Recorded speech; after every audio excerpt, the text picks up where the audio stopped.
বাড়িতে কেউ আছেন? কে? কি ব্যাপার তুমি আমাদের বাড়িতে? হ্যাঁ আমি। তোমার মায়ের সঙ্গে কিছু কথা আছে। তোমার মা আছে বাড়িতে? হ্যাঁ আছে। মা একটু বাইরে আসো তো। হ্যাঁ আসছি। কি ব্যাপার তুমি আমার ছেলের কোনো ক্ষতি করো না, ও কোনো অন্যায় করেনি। জানি আপনার ছেলে কোনো অন্যায় করেন, তাই আপনার ছেলেকে বাঁচানোর জন্য আমি এসেছি। আপনাদেরকে এক্ষুনি এবারে ছাড়তে হবে, তাহলে আপনার ছেলে যে কোনো সময় বিপদ হতে পারে। বাড়ি ছাড়তে হবে মানে? কারণ তুমি যে মেয়েটাকে ভালোবাসো তার বাপ তোমাকে মারার জন্য আমার বসকে 50 লাখ টাকা দিয়েছে। না মা, ওর সাথে যাওয়া যাবে না।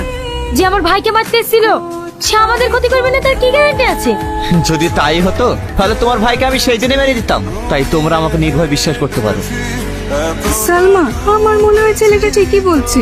তুই আর অমত করিসনি, তুই তো জানিস তোর ভাই ছাড়া আর আমাদের দেখার মতো কেউ নাই। চ মা। ঠিক আছে মা।